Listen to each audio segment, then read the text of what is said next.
Olá, meu nome é Rodrigo. Essa é a aula 4 do nosso curso de Fundamentos de Aprendizado de Máquina Científico para a Mecânica dos Fluidos. Que bom ter você de volta. E nas duas últimas aulas, nós organizamos, a álgebra linear basicamente em torno de duas perguntas complementares. Então, a primeira é que vetores podem ser produzidos por uma matriz. Então, essa pergunta nos levou ao espaço coluna, ao espaço nulo e também ao posto da matriz. E a nossa segunda pergunta existem direções que uma matriz transforma sem mudar a sua direção? E essa pergunta nos levou aos autovalores, aos autovetores, né? E também à decomposição espectral. Então, hoje, nós vamos tanto unificar, né, e generalizar essas duas histórias, né, essas duas perguntas em um objeto só, que é a SVD, ou traduzindo a grosso modo, né, decomposição em valores singulares. E, e aí eu já adianto, né, que essa decomposição ela é a decomposição matricial mais importante do nosso curso.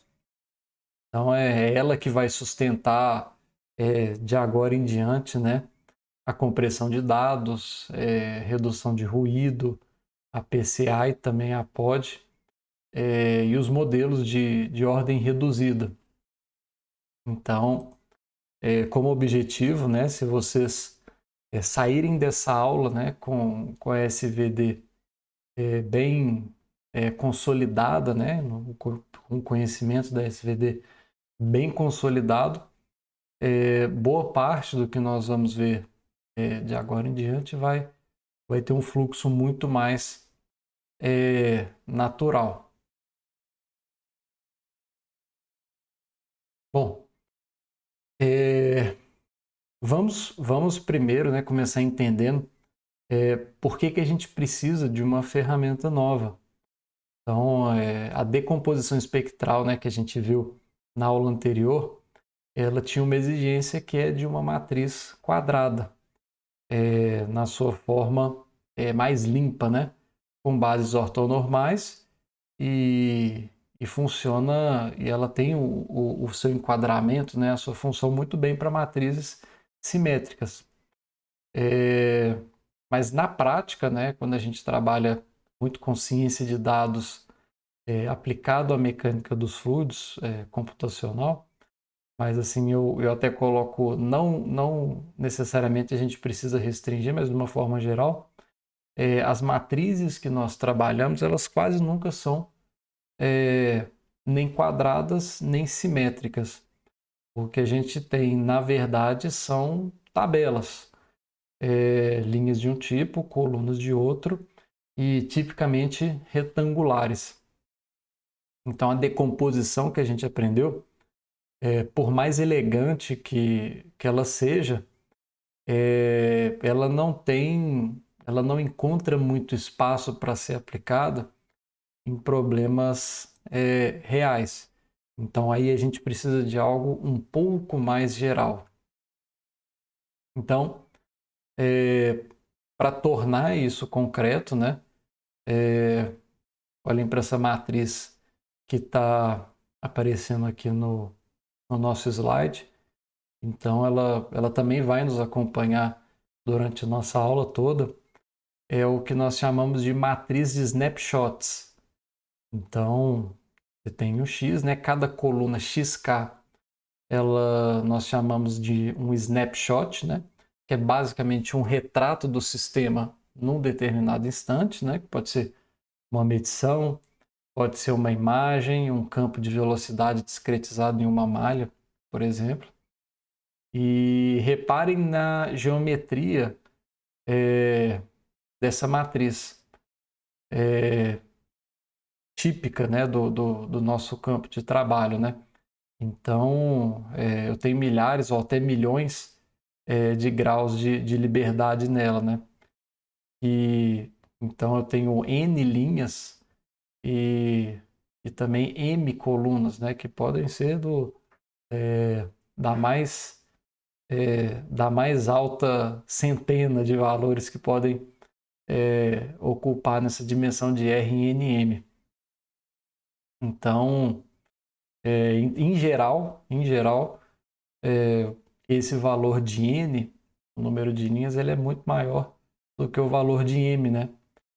Então, assim, a gente pode até dizer que é uma matriz quase que escancaradamente retangular. E uma matriz retangular, ela não vai ter esses autovalores no sentido usual. Então, porque a decomposição espectral, ela simplesmente não se aplica a esse tipo de matriz. E aí, então, que a pergunta da aula, ela é exatamente essa, né? Existe uma decomposição que funcione para qualquer matriz real, seja ela quadrada, retangular, simétrica ou não, invertível ou não, e que ainda assim, né, preserve uma interpretação geométrica clara. E aí a resposta que eu posso adiantar é que sim, existe, e é exatamente o tema dessa aula que é a SVD, que é a decomposição em valores singulares, né, ou Singular Value Decomposition. Então, o objetivo de hoje ainda não é trabalhar a questão do troncamento, nem compressão e também nem redução de ruído, né? É porque esses tópicos que nós vamos ver nas aulas posteriores depende do teorema de Eckart-Young, que a gente vai ter mais tempo para poder estudar um tópico específico. Então hoje nossa aula é mais fundamental, né? Que é basicamente entender o que é a SVD, o que significa cada um dos seus fatores, né? Então, e por que também que ela é uma decomposição geométrica natural de qualquer matriz. Bom, aqui, né, a gente vai ver com mais precisão por que a gente precisa sair da decomposição espectral. Então, para uma matriz quadrada diagonalizável, né, nós escrevemos essa igualdade, né, A igual a V lambda V inverso, onde as colunas de V são os autovetores e a diagonal dessa nossa matriz lambda, né, traz os autovalores. E aí quando essa matriz ela é simétrica, né, fica ainda mais bonito, que a gente consegue escrever esse A como Q lambda Q transposto, em que esse Q é uma matriz ortogonal que ela basicamente vai atuar ou esticando ou comprimindo o espaço ao longo das direções ortogonais. Mas isso só vai valer para a matriz quadrada. Bom, e por que para matriz retangular eu quebro essa regra, né? Então, se a gente for ver, se A pertence a Rmn, com M diferente de N, obviamente, então a própria equação de autovalores, né, que é AV igual a lambda V, ela deixa de fazer sentido. Então, olhem por quê, né, como está até aqui no próprio slide. Esse vetor V, ele vive, né, ele pertence a Rn, mas o nosso produto AV, ele vive aonde? O Rm. Então, eu não consigo nem comparar esse AV com o V, porque eles basicamente não moram no mesmo lugar, né? Então, uma matriz retangular, ela transforma vetores de um espaço em vetores de outro espaço, né? E E aí, quando a gente tem a decomposição espectral, né, da matriz simétrica e tudo mais que nós vimos, nós temos uma decomposição que basicamente vive dentro de um único espaço. E aí ela não consegue capturar essa mudança. E aí, a saída que nós temos para isso é basicamente trocar a pergunta dos autovalores, né, por uma pergunta mais geral, né?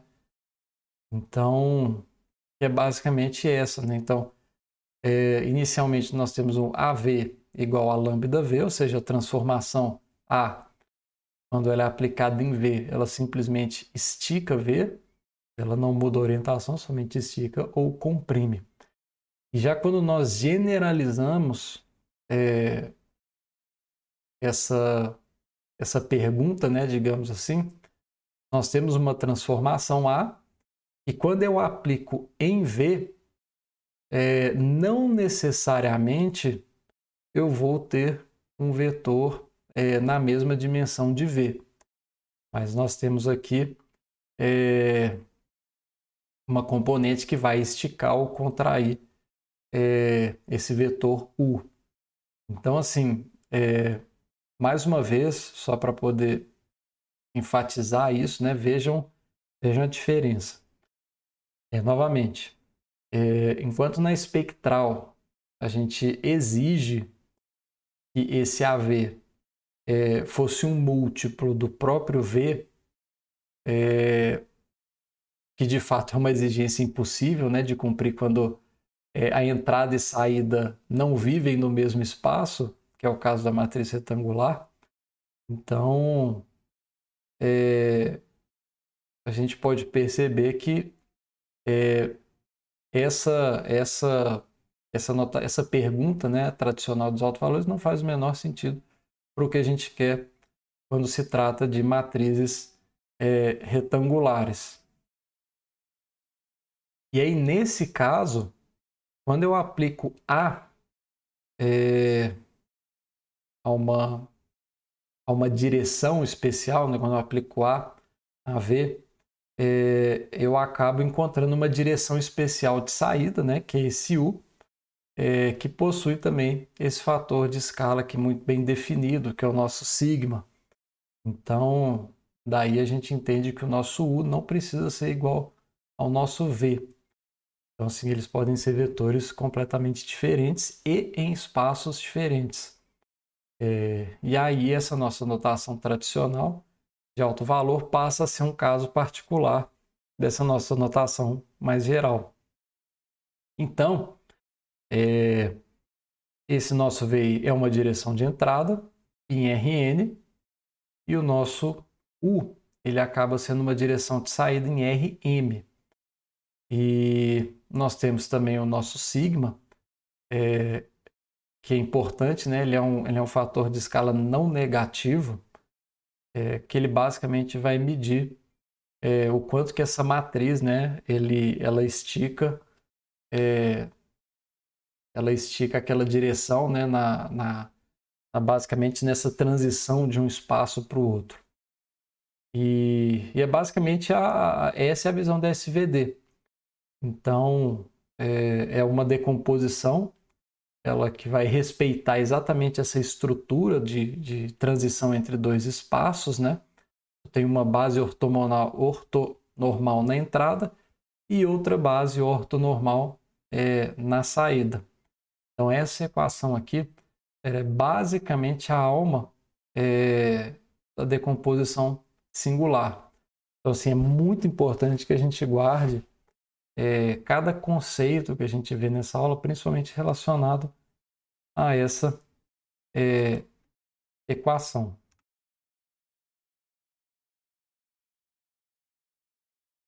Bom, e aqui a gente tem um enunciado formal da SVD, né, nossa definição central. Então, o teorema, né, ele vai dizer o seguinte, que seja A uma matriz real pertencente a Rmn, Então, existem duas matrizes ortogonais, U de tamanho m por m e V de tamanho n por n,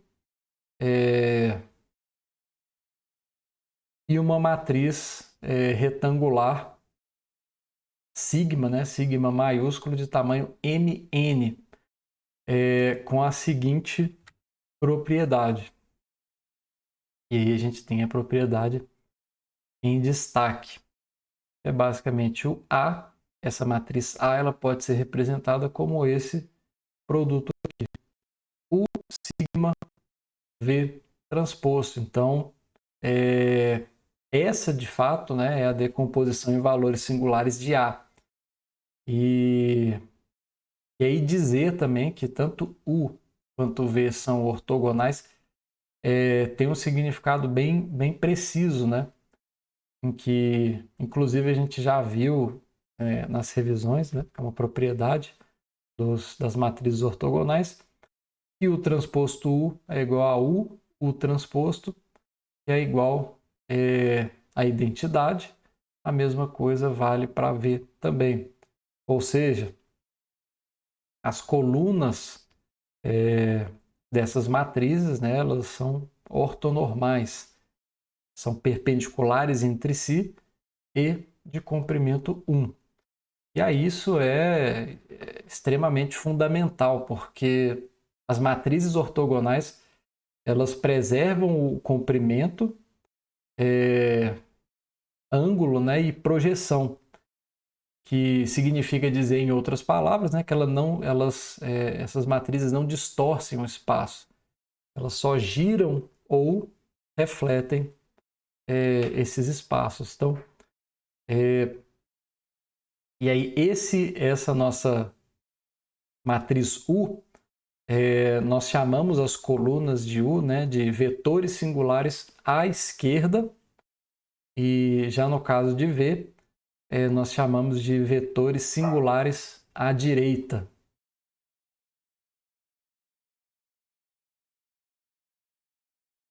Bom, ficou faltando falar somente da matriz, né, essa matriz do meio, que é a matriz sigma maiúsculo, né, que é a matriz mais simples, né, uma matriz diagonal, e as entradas dela são não negativas, né, na diagonal principal, e aí todo o resto dos seus termos são zero, exatamente como a gente tem aqui nesse slide, né? E não só isso, né? Todos os valores que estão na diagonal, eles vêm ordenados, né? Do maior para o menor. E aí aqui a gente tem esses valores, né? Seriam os sigmas i, que são os valores singulares de A. Então, essa ordenação ela não é estética, né? É uma convenção universal, né? E basicamente é o que vai nos permitir adiante falar em os primeiros modos, né? Como os mais importantes na hora da decomposição. Então, como outro ponto é que como sigma é retangular, além desses p valores, né, na diagonal, há também um bloco de zeros, né, que complementa toda essa dimensão, né? Ou seja, eu tenho linhas extras de zero se m é maior do que n, ou então nós temos colunas extras, né, se for o contrário. Então, novamente frisando, né, é um arranjo esquemático. Então, são três informações que eu quero que vocês levem, né? Então, a primeira é que a SVD, né, essa decomposição que nós estamos estudando, ela serve para qualquer matriz real. E não há necessidade dela ser quadrada, não há necessidade dela ser simétrica, e muito menos invertida. Não há exceção para isso. A segunda é que esses valores singulares eles são sempre não negativos. Então, assim, nunca negativos e também nunca complexos. E daqui a pouco a gente vai entender o porquê. Basicamente, quando a gente fizer a ligação da SVD com o produto A transposto A. E aí a terceira informação é que tanto U quanto V são ortonormais. E aí, por isso, né, essa interpretação geométrica de comprimento, ângulo e projeção, ela fica preservada durante essas transformações. Então, quando a gente junta isso tudo, né, é o que torna a SVD tão robusta e universalmente aplicável, digamos assim. Bom, agora que a gente já fez o enunciado, né, a gente precisa aprender a ler. Então, a forma A igual a U sigma V transposto deve ser lida da direita para a esquerda, né, igual nós vimos na nossa revisão de álgebra linear, salvo engano.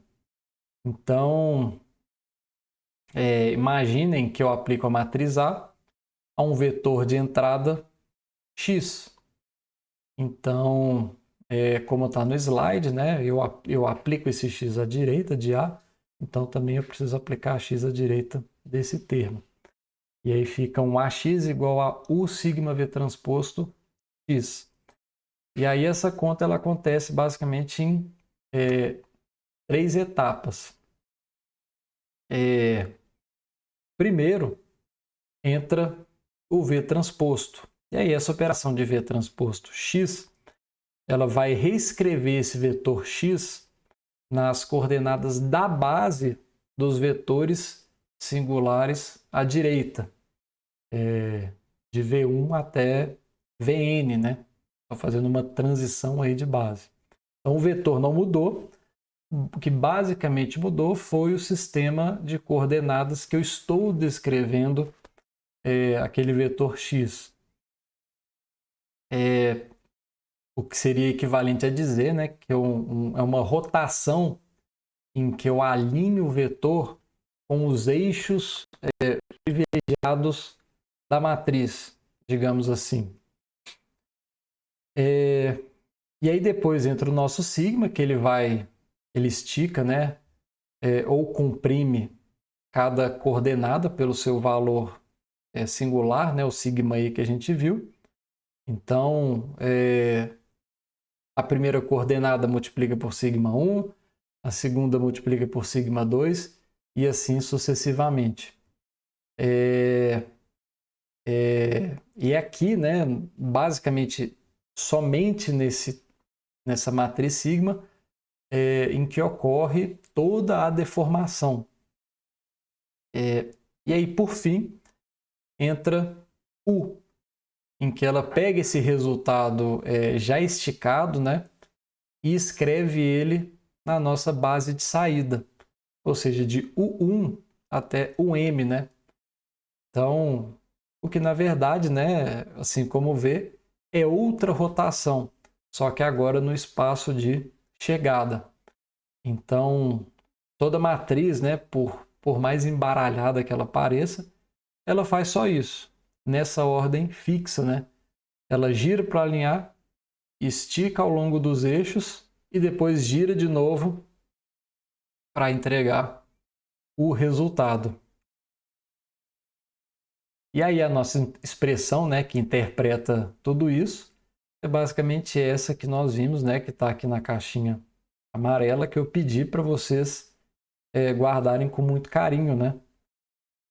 E aí ela diz que a direção de entrada VI, ela é levada pela matriz A exatamente na direção de saída U, esticada pelo fator sigma. É basicamente uma aula inteira em uma linha. Então, antes de seguir, né, eu preciso também falar de um detalhe técnico, né, para evitar uma confusão. A SVD, ela não é única, tá? Então, assim, se eu trocar o sinal de um par UI e VI, os dois ao mesmo tempo, né? Essa igualdade ela continua valendo, tá? E se eventualmente dois valores singulares forem iguais, eu posso reordenar ou então recombinar os vetores singulares correspondentes. Então, o que são únicos, né, de fato, são os valores singulares, né? Os vetores eles possuem essa pequena liberdade. Então, o que pode acontecer eventualmente, né, de um software ou de um algoritmo, de alguma biblioteca, né, ela devolver às vezes sinais diferentes do que você já havia previamente calculado, né? Mas vai se tratar da mesma SVD.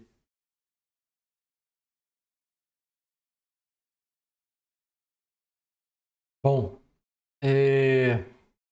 e aí, trazendo um pouco mais desse sentimento geométrico, né?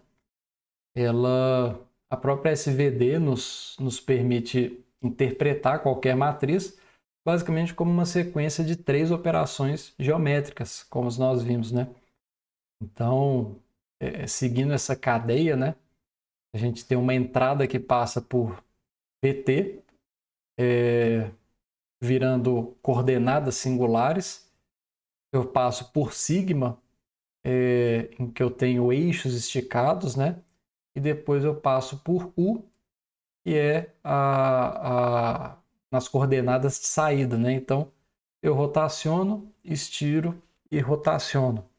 Então, é a anatomia, basicamente, de toda transformação linear. Então, é importante a gente ver o papel, né, de cada fator, né? Então, essa matriz V transposta, né, é uma matriz de rotação ou então uma reflexão no espaço de entrada.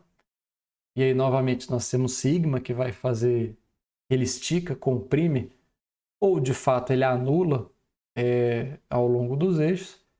E por último, nós temos U, que é basicamente uma rotação ou reflexão no espaço de saída. Então, a gente tem uma rotação, reflexão na entrada, estica, e uma rotação, reflexão no espaço de saída.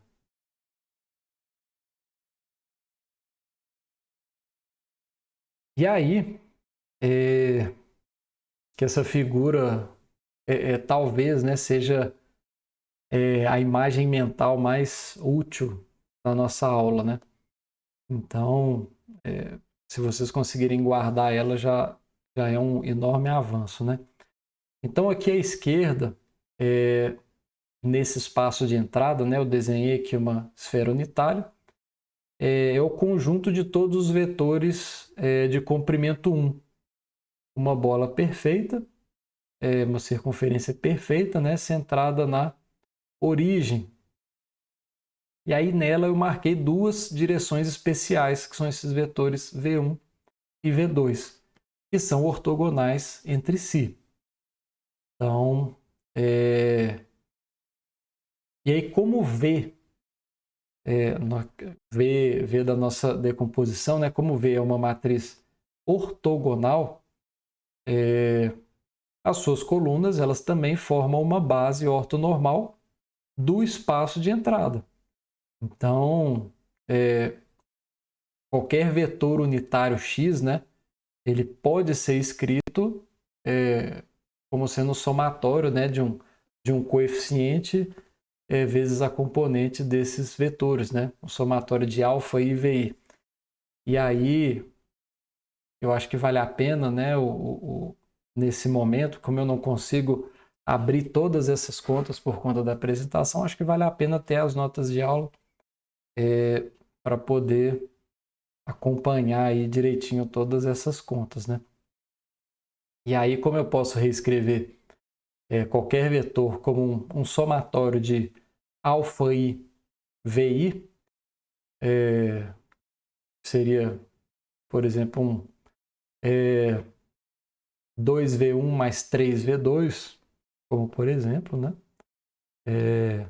Obviamente, é só um exemplo ilustrativo, né? Como nós temos uma condição ortonormal nessa circunferência, a soma dos quadrados desses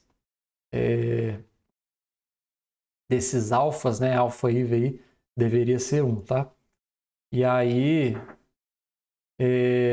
bom, e aí voltando, quando eu aplico a esses vetores, né? Qualquer um desses vetores dentro dessa circunferência, pela própria linearidade, né? Esse AX, ele também vai ser um somatório, né? Eu vou ter um αi AVI. Então, lembrando que esse AVI é basicamente a transformação, a gente está reescrevendo basicamente esse vetor como um somatório. Mesmo esquema, você tem as componentes ligadas aos vetores ortonormais que descrevem esse espaço. E aí que entra, né, aquela nossa equação, né, que é o AVI igual ao sigma i UI. E aí quando eu substituo, né, naquela equação do alfa i AVI, eu retomo um sigma i alfa i UI.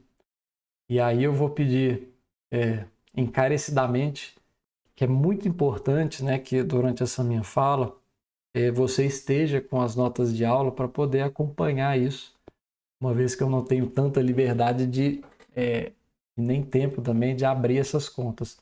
Então vale muito a pena dar uma olhadinha nas notas de aula, que isso está muito bem explicado lá. E aí o que acontece quando eu aplico?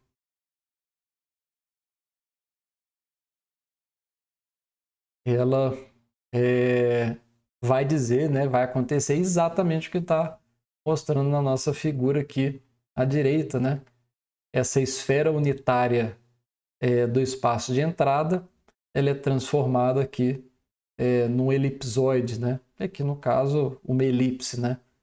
Que é já no espaço de saída. E aí não é um elipsoide qualquer, né? Reparem que os eixos principais são as direções UI, né? E que são os vetores singulares à esquerda, e o comprimento desses semi-eixos, né, dessa elipse são exatamente esses valores singulares, né, sigma i, que é o quanto eu estiquei a circunferência. Então, o semi-eixo maior ele aponta na direção 1 e o semi-eixo menor vai apontar na direção o 2. Então, a matriz ela pega uma circunferência perfeita, né, e acaba esticando numa elipse inclinada, né? E a ISVD ela vai dizer exatamente, né, quanto em cada direção foi esticado. Bom, e daí agora saem dois fatos, né, quantitativos que vão ter uma conexão com a nossa aula passada, basicamente escrito aqui nessas caixas amarelas, né? Então, o maior valor singular, o sigma i, é o maior estiramento possível que essa matriz vai produzir. Então, isso já é o nosso primeiro fato. O que, naturalmente, corresponde ao maior semi-eixo da nossa elipse. O que, basicamente, vai coincidir exatamente com a norma espectral que a gente definiu na nossa aula passada. Então, vale a pena retomar. Então, essa norma, a norma espectral, né, A2, que é igual ao sigma u, corresponde ao maior estiramento que eu vou atingir durante essa transformação. Então, é simplesmente o primeiro valor singular. E aí a gente tem também a norma de Frobenius. Ela também ela se escreve, né, com os valores singulares, né, que é a norma AF, né, que é justamente a raiz quadrada da soma dos quadrados dos valores singulares, né? Então, esses valores singulares, eles não são abstratos, né? Eles medem em números concretos o quanto em cada direção essa matriz ela vai amplificar ou contrair. E aí a gente pode até fazer um exemplo para poder fixar esse conceito. Mas aí até o momento eu peço encarecidamente que deem uma lida nas notas de aula para a gente seguir com o exemplo. Então, se você chegou até aqui, pare um pouquinho, entenda tudo que a gente falou anteriormente para a gente seguir para o exemplo. Bom, vamos então. Esse aqui é o exemplo mais simples, né, que pode existir. Então, tome uma matriz diagonal A, diagonal 3 e 1 e os demais valores zero, né? Basicamente, essa matriz ela já não nos dá nenhum trabalho, ela já está na forma da SVD e eu posso escrever ela exatamente dessa forma, né? Seria uma identidade de um lado e a identidade transposta do outro lado, né? Em ambos os casos, fazendo o papel de U e de V. E aí a própria matriz, no caso, ela seria aquela nossa matriz sigma, né? Então ela não precisa girar nada porque ela basicamente já está alinhada com os seus eixos. E aí a leitura ela é imediata, né? Como a gente viu aqui no próprio slide, né? Como a matriz principal ela é diagonal e ela já dá diretamente os valores singulares, né? Que é o sigma 1 igual a 3 e o sigma 2 igual a 1. Então as direções singulares de entrada e de saída são são os vetores da base canônica, né?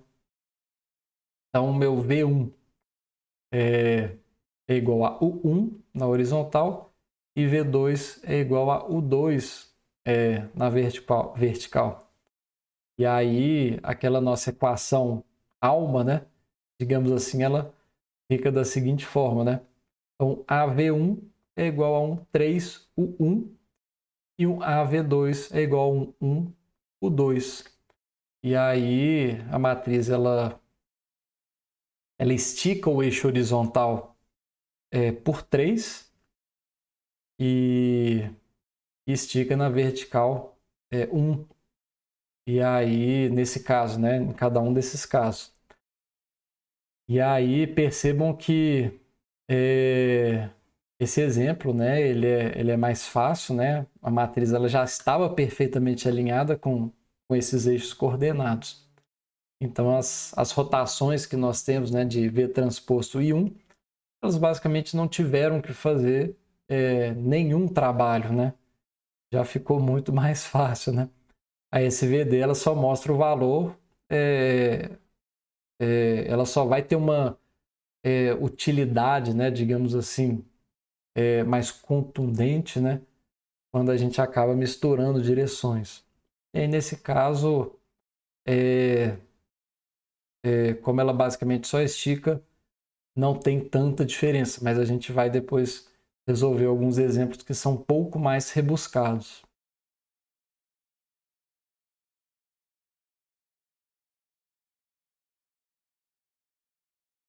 Bom, agora, aqui está de agora em diante, na verdade, né? Vai ter basicamente, né? Essas equações, elas possuem a chave, né? Que basicamente conectam a SVD com tudo que a gente sabe, né? Já sabe até então sobre autovalores.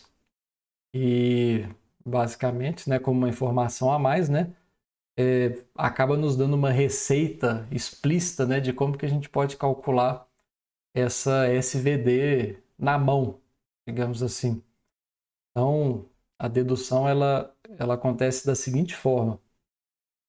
Então, partindo desse A que nós vimos, né, que é igual a U sigma V transposto, eu vou calcular esse produto A transposto A.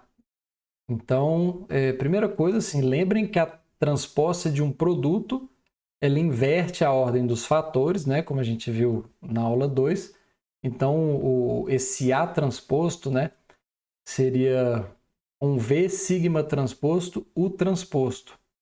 E aí depois eu multiplico depois eu multiplico esse A transposto por A e fica V sigma transposto U transposto.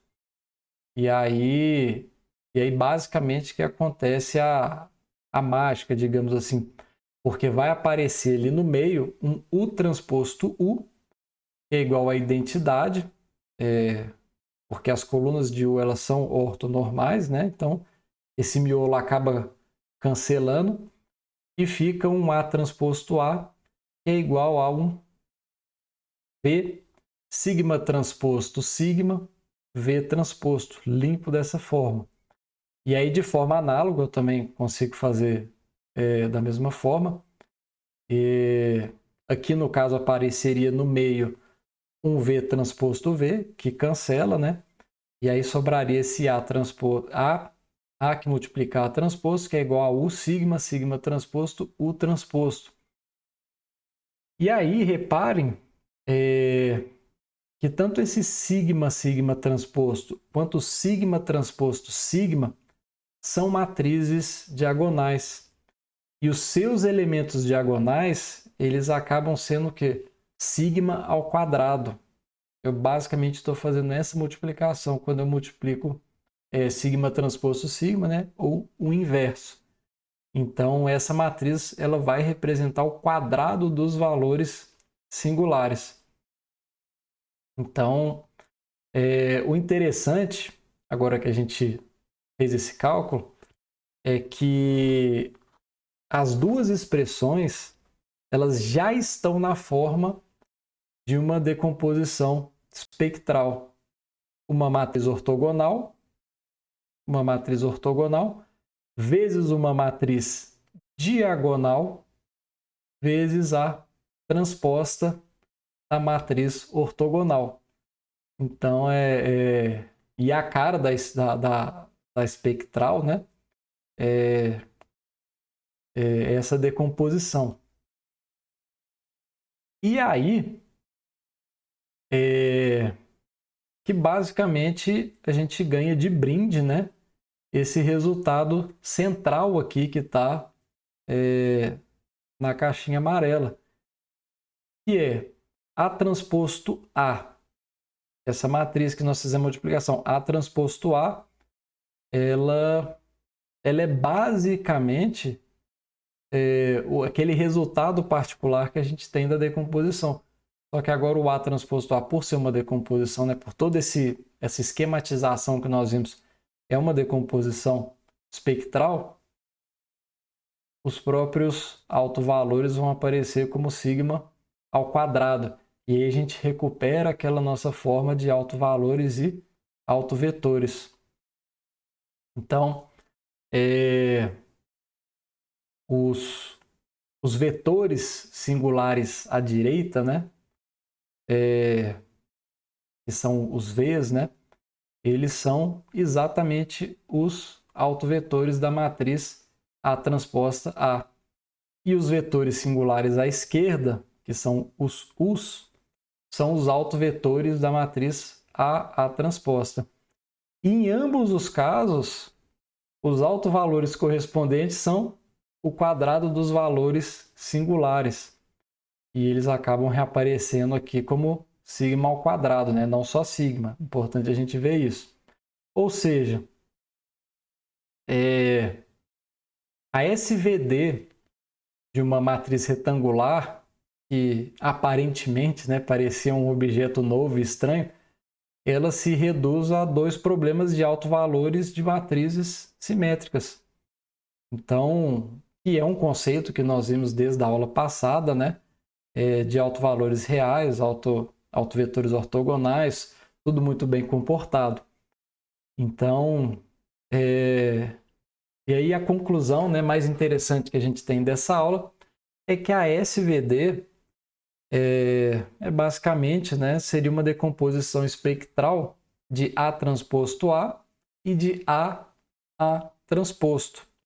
E aí, obviamente, né, costurado por essas equações, né?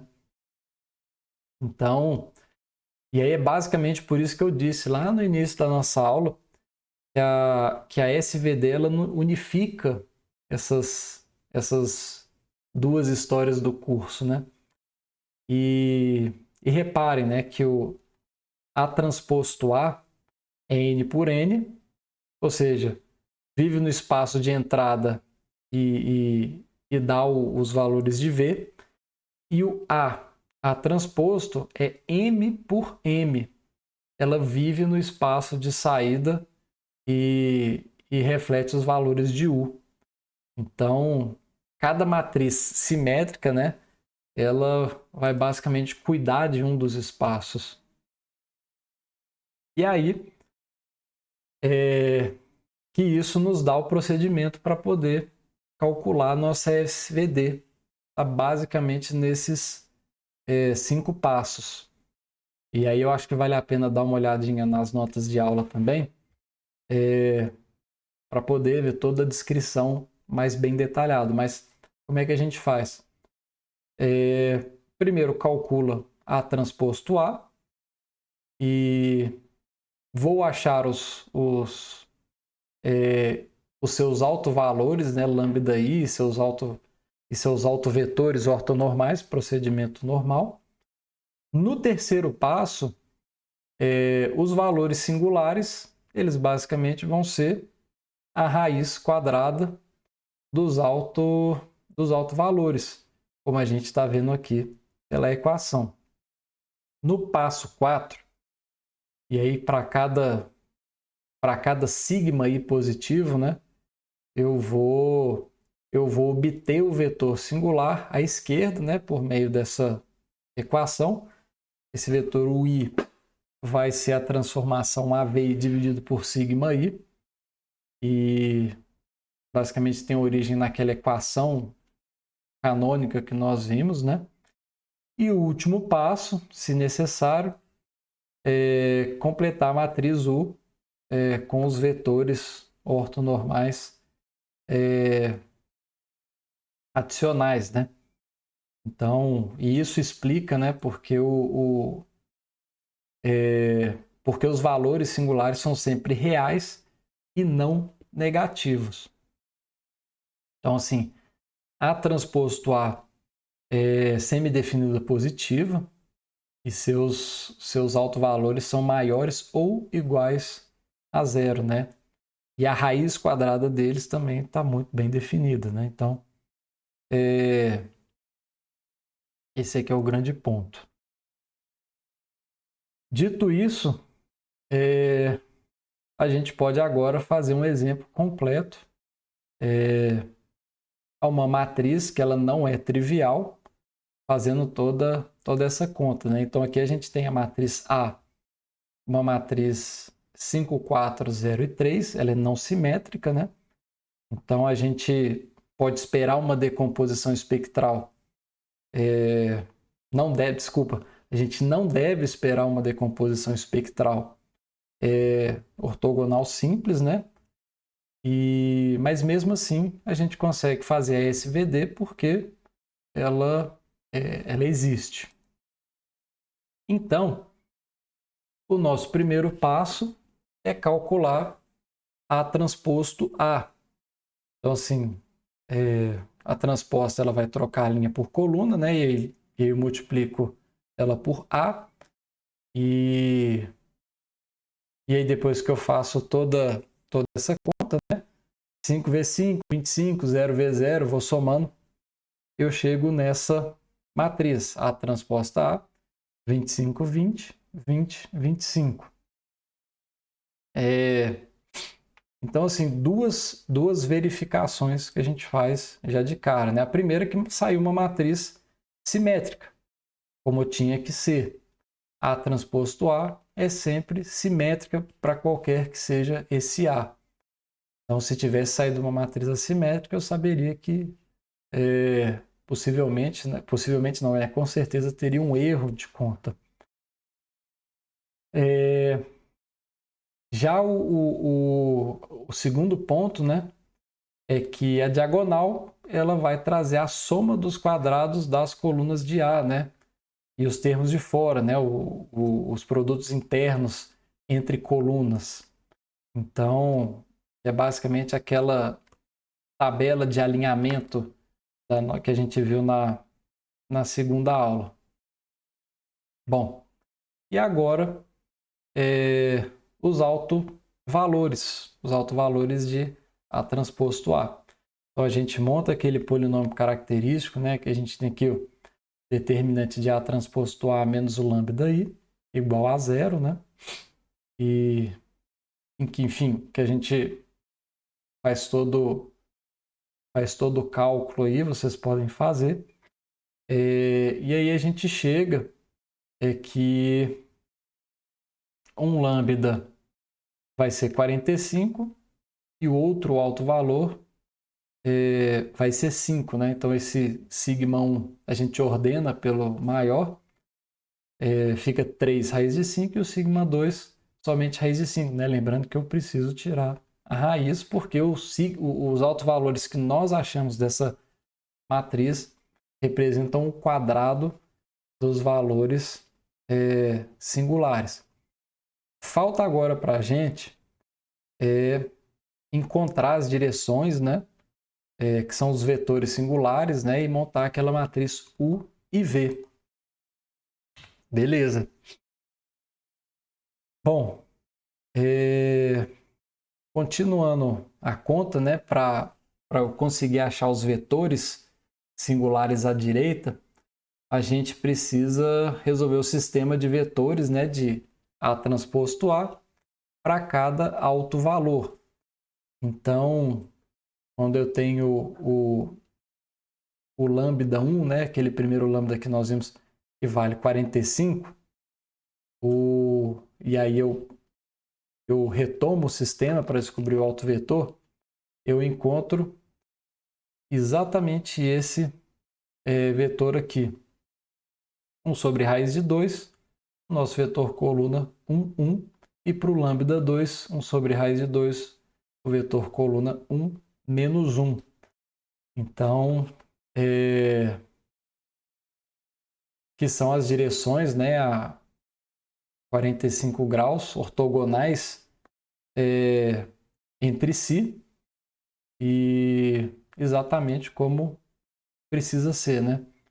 Então, e aí eu juntando esses dois vetores nessa nossa matriz V, ficaria 1 sobre raiz de 2, o primeiro vetor 1, 1 e o segundo 1 menos 1, e que é basicamente a nossa base V, né, dos vetores singulares à direita, lembrando que aparece lá como o nosso V transposto.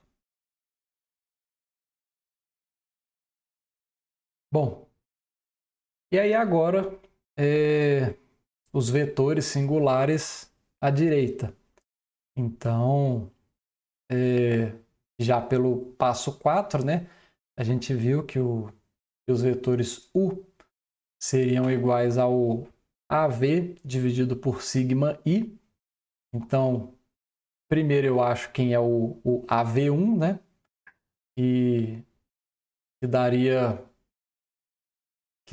1 sobre raiz de 2, 9, 3. E aí eu divido por 1 sobre 3 vezes raiz de 5, que é o que nós achamos lá também no slide anterior. E enfim, faço toda essa conta, chego que o nosso vetor 1 sobre raiz de 10, vetor coluna 3, 1, e a mesma coisa aqui o nosso U2, 1 raiz de 10, vetor coluna 1, menos 3. E aí reparem também que esses dois vetores, eles são ortogonais entre si. Então, assim, não foi qualquer tipo de sorte. A gente sabe que isso vai acontecer. E aí, por fim, a gente tem a nossa decomposição completa, exatamente montada dessa forma. Então, assim, eu poderia colocar esse 1 sobre raiz de 10 aqui na matriz, às vezes para representar melhor. É a mesma coisa aqui com 1 sobre raiz de 2. Então, e aí fica de exercício, né? Fazer a multiplicação de todos de todas essas matrizes, né? E verificar que a gente retoma de fato a essa nossa matriz central 5403. Mas o que mais importa, na verdade, né, é a mensagem geométrica, né? Então, tanto essas direções V1 e V2, elas são ortogonais na entrada. A matriz, essa matriz A, ela leva essas direções de entrada para os vetores U1 e U2, também ortogonais na saída. E aqui nós temos também os nossos fatores de escala, né, que é 3 raiz de 5 e raiz de 5. Então, esse aqui é o nosso pensamento geométrico que a gente precisa ter quando olha a SVD. Então, só para a gente refletir um pouco, a gente pegou uma matriz sem simetria, sem uma estrutura óbvia, né? E aí a gente descobriu que ela tinha, quase que de forma escondida, né, dois eixos ortogonais privilegiados na entrada, né, e dois também na saída. E descobrimos também dois fatores de esticamento, né? E assim, tudo revelado, né, por conta de um procedimento mecânico, né, que vem daquela multiplicação de A transposto A. A gente não adivinhou absolutamente nada, né? Então, e é exatamente isso que a gente vai querer fazer quando a gente estiver lidando com matrizes muito grandes, né? Ou então, eventualmente, matrizes possam ser gigantescas, né? Então, assim, deixar que a própria SVD revele quais são esses eixos privilegiados, né? Que a gente, a princípio, não consegue enxergar a olho nu. E aí, a partir disso, né, de agora em diante, a gente tem condição de falar sobre economia, né? Porque nem sempre a gente vai querer armazenar essa nossa matriz SVD de forma completa. Bom,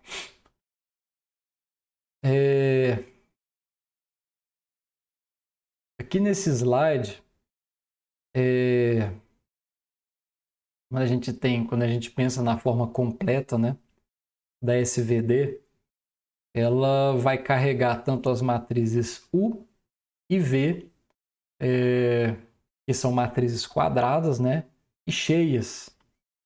E aí o que pode incluir colunas que eventualmente não contribuem em nada para reconstruir o nosso problema, para reconstruir A, no caso. E aí, especialmente quando a matriz ela é retangular ou então ela tem um posto baixo. Então, assim, diante dessa situação, vale a pena a gente elucidar a possibilidade de eu enxugar essa matriz. Então, assim, suponha que o posto da matriz A seja R. E aí, como eu tenho um posto R, eu tenho exatamente R valores singulares, né?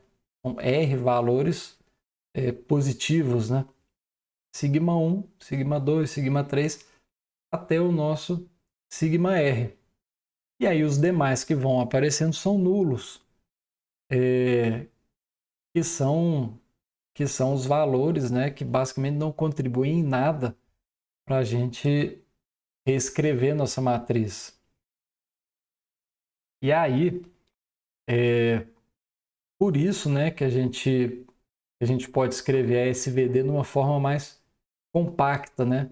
Igual a gente está vendo aqui, onde que é basicamente esse A, né, igual a UR sigma R, um V transposto R, onde esse UR, né, ele pertence a RM e R, né, ou seja, o R ele só vai guardar as R primeiras colunas de U, sigma R é uma matriz diagonal R por R, com esses valores singulares positivos, e aí VR a mesma coisa, eu vou guardar as R primeiras colunas de V. E aí a reconstrição de A ela vai continuar sendo exata. A gente não jogou fora nada que importasse. Então esse é o ponto. Vale a pena fazer verificar, né, matrizes, alguns exemplos, porque por conta do posto a gente vê que como é uma matriz retangular e a gente só tem a diagonal principal preenchida, eventualmente vão aparecer várias colunas simplesmente zeradas que não contribuem em absolutamente nada. Bom, e aqui vale a pena ter uma atenção à terminologia, né? Porque há duas formas compactas, próximas, mas não idênticas, né? E eventualmente a gente vê essa confusão aparecendo até em algumas literaturas. Então, assim, veja aqui nessa nossa lista, né? Então, assim, a SVD econômica ela vai eliminar somente os blocos de zeros garantidos da matriz sigma, ou seja, aqueles zeros que existem só porque a matriz ela é retangular. Então, ela vai guardar as primeiras lá, ou M ou N, né, o mínimo desses valores, né, colunas de U e de V, que foi o que a gente comentou anteriormente. Já a SVD reduzida, ela vai um passo além e ela mantém somente as R colunas associadas a valores singulares estritamente positivos, onde R é o posto. Ou seja, quando a matriz tem posto completo, aí as duas coincidem. Mas quando nós temos valores singulares iguais a zero, a reduzida ela é estritamente menor, porque ela vai descartar também essas direções de valor singular nulo, que a econômica ainda vai carregar. E aí tem o ponto bastante crucial.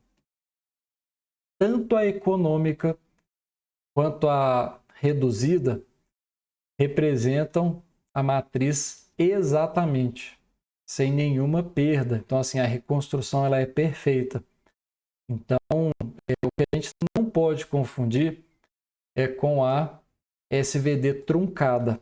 Essa sim, de fato, né, ela descarta de propósito valores singulares positivos, né, que importam para eu conseguir uma aproximação de posto menor. E aí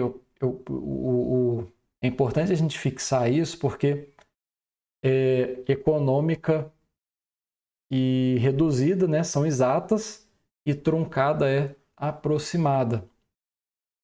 E aí é por isso que essa SVD econômica ela importa tanto, né?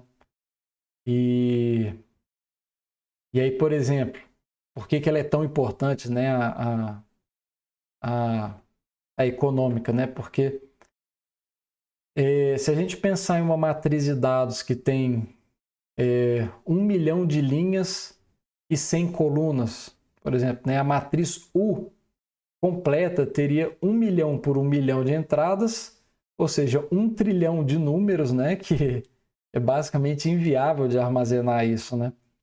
E isso pode acontecer de fato no dia a dia, dependendo do problema que você trabalha. Então, assim, já a forma econômica, nesse caso, né, iria guardar apenas 100 colunas de U. Ficaria 1 milhão por 100 entradas, né, o que é perfeitamente manejável, né, computacionalmente. Então, em alta dimensão, a economia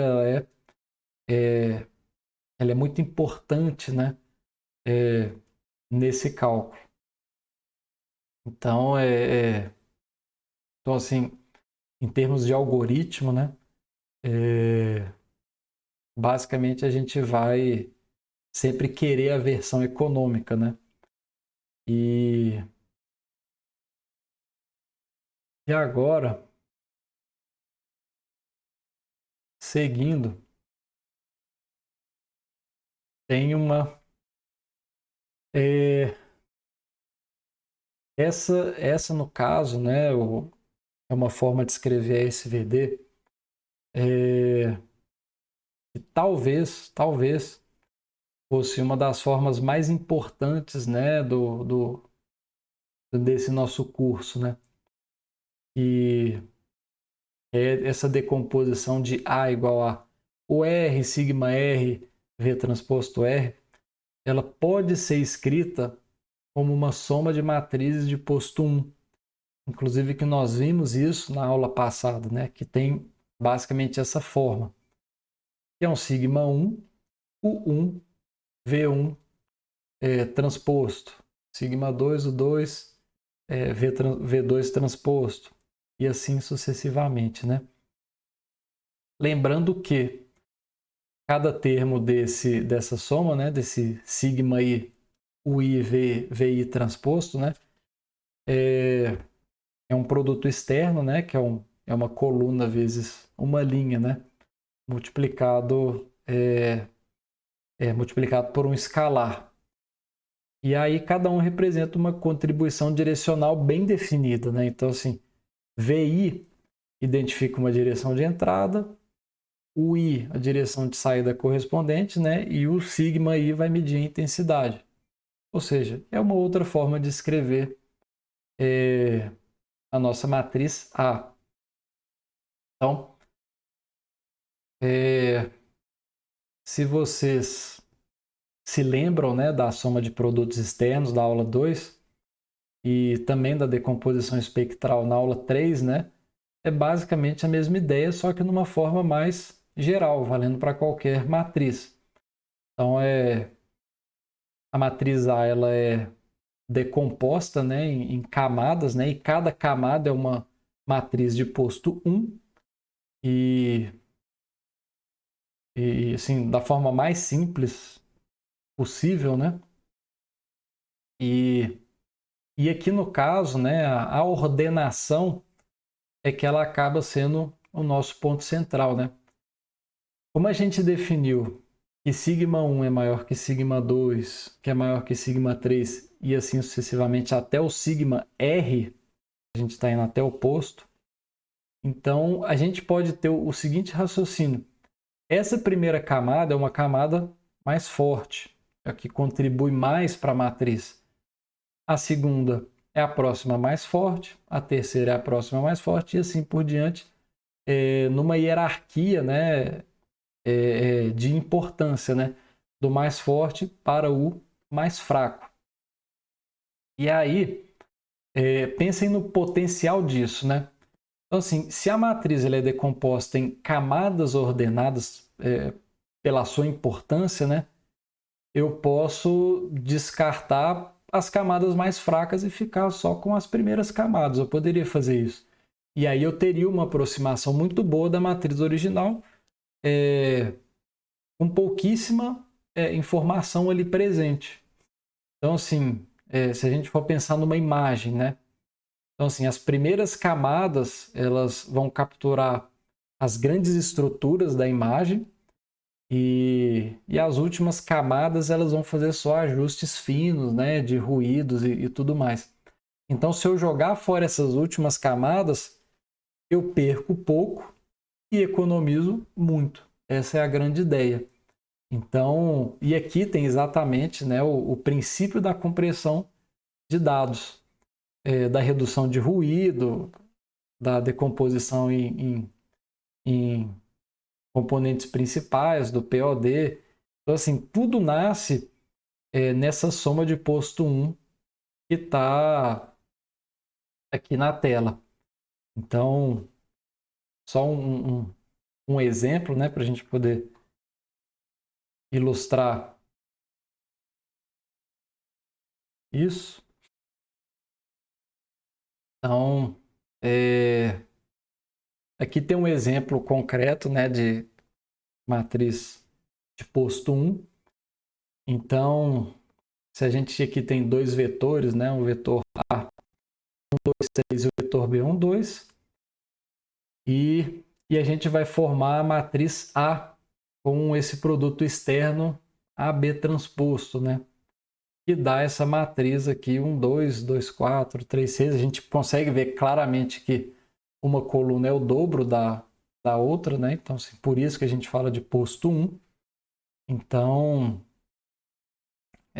nós temos nessa matriz, né, de duas colunas, só tem uma direção comandando a matriz inteira, né? Por isso, posto 1. Então, aqui, vamos agora, né, achar a SVD reduzida dessa matriz, né, sem precisar fazer conta de alto valor, né? Só basicamente normalizando os vetores, né? Então, essa norma de A, né, de A minúsculo, seria, né, a raiz quadrada de 1 mais 4 mais 9, né, que seria a raiz de 14, e a norma de B seria 1 mais 4, que seria a raiz de 5. Então, eu posso escrever cada vetor como o seu comprimento vezes a sua direção unitária. Então, A seria basicamente raiz de 14 vezes o 1, e B seria a raiz de 5 V1. Então, assim, com o 1 e V1 unitários. E aí, substituindo nesse produto externo, né, e juntando com esses escalares, que é o A igual a raiz de 14 U1, entre parênteses, né, raiz de 5 V1 transposto, estou só substituindo, que ficaria esse valor, né, raiz de 70 U1 V1 transposto. Basicamente, a gente já tem a nossa SVD reduzida, com o valor de 1 sendo 1 sobre raiz de 14 e esse vetor coluna 1, 2, 3, e V1 sendo 1 raiz de 5, esse vetor coluna 1, 2, sendo sigma 1 a raiz de 70. E aí esse é um caso mais simples, né? Como nós temos uma única direção de saída, então todas as outras direções elas seriam irrelevantes para reconstruir. Então, e aí assim, por que esse caso, né, ele importa se eventualmente ele é tão simples, né? E aí assim, novamente eu peço, né, que se pareceu um pouco rápido os passos, né, não deixem de olhar as notas de aula que lá está mais detalhado os exemplos que a gente vê em aula. A ideia é que vocês, com as notas de aula, acompanhem a aula e façam as suas anotações. Mas, enfim, retomando, se esse exemplo é tão simples, né, por que a gente fica analisando, né? Então, basicamente porque é como se a gente estivesse falando do átomo, né, a partir do qual toda matriz mais complexa ela é montada. Então, até retomando o slide anterior, né, qualquer matriz de posto R é só uma soma de R dessas células de posto 1. Então, que é basicamente, né, o que mais nos interessa nesse curso, né? A SVD de uma matriz de dados de verdade, né? É exatamente essa construção que a gente quer fazer. Bom, e aí a gente chegou ao ponto, né, que dá sentido a isso tudo para o nosso curso, né? E em aprendizado de máquina científico, né, a SVD ela raramente aparece como uma técnica algébrica isolada, né? Então ela aparece como uma forma de descobrir estruturas dominantes numa matriz de dados. E aí, se a gente voltar àquela matriz de snapshots X, lá do começo da aula, né? Com cada coluna sendo um campo físico, num instante, etc. A SVD econômica ela vai escrever esse X como o R sigma R VR transposto. E aí essa forma de fatoração ela é extremamente rica para a gente. Então, assim, veja o significado, né, de cada fator, né? Então, assim, as colunas UR seriam os padrões espaciais dominantes, né, dos dados, né? Então, assim, num escoamento discretizado, né, estruturas espaciais que a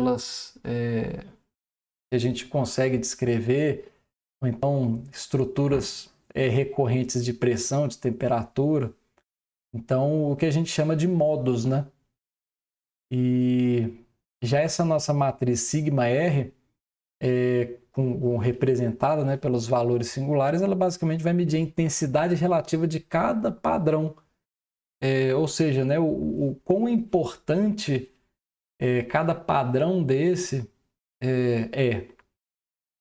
E aí, por último, nossa matriz VR, né, ela vai descrever, né, como que cada modo participa de cada snapshot, de cada instante de tempo. E, e, se, e aí, basicamente, isso vai se condensar numa fórmula bem bonita, né? Que eu coloquei nessa caixa em destaque, né? E ela vai descrever cada snapshot individualmente. Que seria o xk igual ao somatório de I igual a 1 até R, de sigma I, VKI, UI. Então, é exatamente o que a gente tem da nossa representação, né, e desmembramento da SVD. Então, vamos ler com calma, né, essa equação, porque assim, ela é uma das ideias mais importantes que a gente tem no nosso curso inteirinho. Então, assim, cada snapshot XK, que é cada retrato do escoamento num instante, ele vai ser simplesmente uma combinação dos modos espaciais UI ponderado por coeficientes. E aí reparem na estrutura desses coeficientes, né, que é o sigma I, KI. Então, o sigma I é a intensidade global do modo I, nesse conjunto todo, né?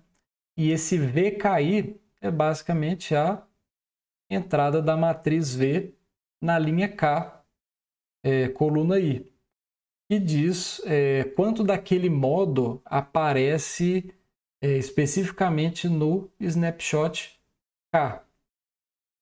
Quer dizer que os modos UI são fixos, os mesmos para todos os instantes. E que basicamente seria como se a gente estivesse falando de uma espécie de padrão de um escoamento, né? Trazendo para a nossa dinâmica. Então, o que muda de instante para instante são basicamente os pesos dessa mistura, né? Então, eu tenho padrões que se repetem o I e vou exatamente analisar conforme o peso de cada modo em determinada posição desse snapshot. Então, esse é que é a grande interpretação, né? Então, assim, ao invés de descrever o campo todo, ponto a ponto, em cada instante, eu vou acabar descrevendo uns poucos modos fixos para cada instante e só com uma lista de pesos. Então, assim, dependendo de como eu faço esse arranjo, né, eu consigo obter uma economia conceitual no tratamento desse meu problema. E aí, só trazendo um pouco o PCA, né, que é a análise de componentes principais, esses modos, eles basicamente vão estar associados às direções de maior variância de dados. Ou seja, direções que eu mais consigo representar esses dados. Ou seja, se eu atacar essas direções, eu vou conseguir contemplar mais a dinâmica do meu problema. Já no pod, né, eles vão acabar representando estruturas coerentes, né, do escoamento. Seriam vórtices, ondas, recirculações, enfim. E já em modelos de ordem reduzida, né, a dinâmica de milhões de variáveis, né, vai ser aproximada pela evolução, né, de pouquíssimos coeficientes. Às vezes, uma dezena de número no lugar de milhões, o que torna possível controlar escoamentos, né, quase que em tempo real. Então, a SVD ela é basicamente, né, uma ponte entre a álgebra linear e a modelagem de dados. Então, esse aqui é a grande importância, né? Obviamente, né, guardadas as convenções de cada autor, né? Conforme vocês possam achar em outras obras. Bom, e aí, por último, eu não quero que vocês terminem essa aula também achando que a SVD ela é mágica, né? Então, assim, entender as limitações da SVD é tão importante quanto entender o seu poder, né? E, assim, o ponto central tá nesses itens, né?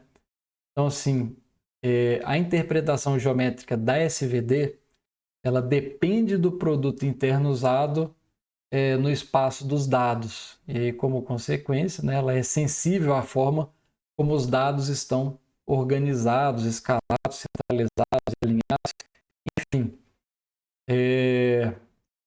Translações, rotações, mudanças de escala, essas ondas viajantes, né? Então, tudo isso pode espalhar uma estrutura fisicamente simples, né? Por muitíssimos modos, né? Fazendo com que dados pareçam artificialmente complexos. Então, esse é um dos problemas que podem acontecer.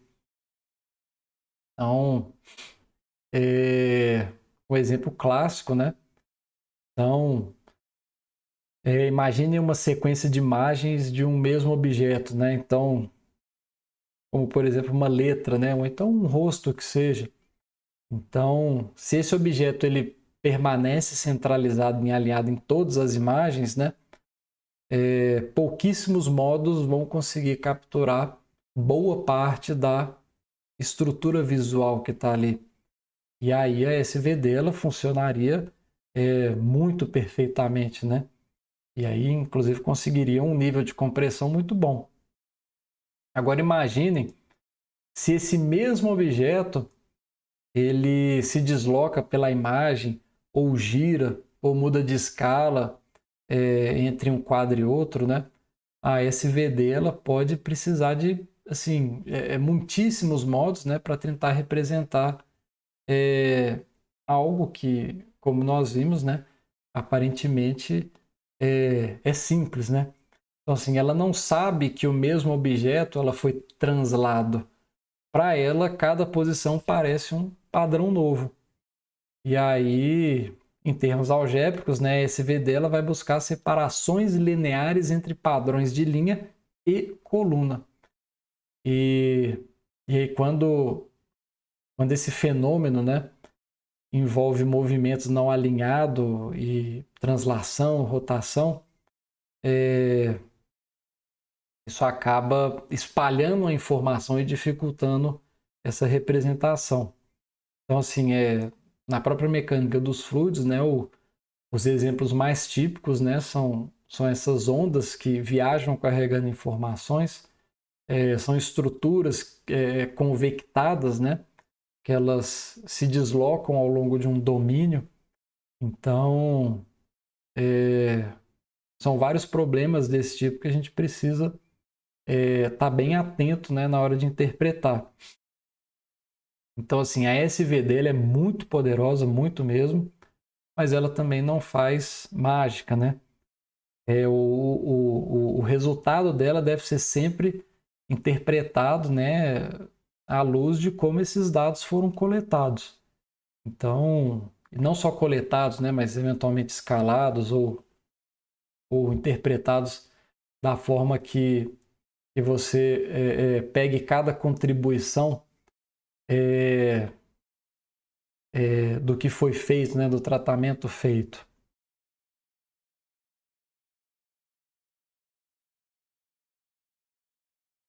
Bom, e aí vamos tentar fazer uma breve síntese, né, do que a gente viu na aula hoje, né? A gente tem esses 5 pontos que basicamente foram o esqueleto da nossa aula toda, né? Primeiro, a decomposição em valores singulares. Eu vou escrever uma matriz real na forma de U sigma V transposto, né? Que é uma composição de rotação, estiramento e rotação. E aí, lembrando aquele exemplo, né? Que eu transformo uma esfera unitária num elipsoide, ou uma elipse, dependendo, né? Em que os semi-eixos, né, são os próprios valores singulares. Então, essa é a imagem mais importante que a gente precisa gravar. Em segundo ponto, que os nossos valores singulares são não negativos e sempre ordenados do maior para o menor.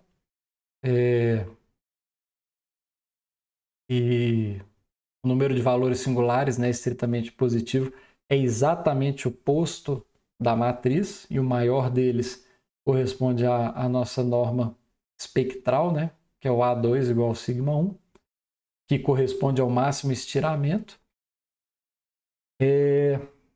Em terceiro, os vetores singulares à direita, né, são os autovetores de A transposto A, e os à esquerda são os autovetores de A transposto, de A transposto, sendo que os seus autovalores são exatamente o quadrado dos valores singulares, né? É basicamente isso que liga esse VD à decomposição espectral, e ela vai garantir, né, que todos esses valores, né, sejam reais e não negativos. Em quarto, que a matriz pode ser escrita como uma soma de termos de posto 1, esse somatório, né? Sigma I, o I, V, I transposto, ordenados, né, por importância, né? E aí, por último, nós temos a forma econômica irreduzida, né, que elas removem aquelas estruturas que não contribuem para a reconstrução da nossa matriz original, sem perder nenhuma exatidão. Então, esses são os pontos mais importantes, né? E aí, acima, né, dessa lista, né, a mensagem que tá conectada, né, com todo o nosso resto de curso, né? Tá bastante destacada, né, que quando há uma matriz de dados, né, a SVD, ela separa de forma limpa, né, 3 objetos que são interpretáveis, né? Seriam os padrões dominantes, né, nas colunas de U, as intensidades desses padrões em sigma e as coordenadas, né? E que é como cada padrão participa de cada amostra, né? Então essa tripla separação, digamos assim, né? Padrão, intensidade e coordenada, ela é literalmente, né, a base dos métodos que visam simplificar modelos, né, e tentar descobrir comportamentos que são preponderantes. E aí, para a gente encerrar, uma mensagem final, né, de que a SVD ele escreve qualquer matriz real como uma rotação, estiramento e rotação, e os seus valores singulares, não negativos e ordenados, né, eles medem os fatores de amplificação em direções ortogonais que são especiais, não são quaisquer direções, e também medem, né, o número de e o posto da matriz, desculpem. Então, e os vetores singulares, né, que nós achamos, né, são os autovetores de A transposto A e de A transposto. E em se falando de dados, né, ela separa padrões, intensidades e coordenadas, como a gente viu, de diversas frentes, né, todo esse ponto. E a gente inclusive falou também na ponte, né, entre a própria álgebra linear e a modelagem de dados, né, que vai acompanhar a gente pelo resto do curso. Então, e aí novamente, né, saindo com aquela ideia daquela equação canônica, né, equação alma da nossa aula, né, de um AVI igual a um sigma e UI, bem claro na cabeça do significado, e também com aquela imagem da esfera virando o elipsoide, né, daquelas transformações de rotação, estiramento, rotação. E outro ponto importante, né, leiam as notas de aula. É um assunto relativamente complexo que exige uma matemática, uma interpretação e uma certa maturidade em que vocês vão conseguir melhorar por meio da solução de exercícios, de leitura, enfim. E não deixem também de fazer os códigos de programação. Eu agradeço, muito obrigado e até a próxima aula.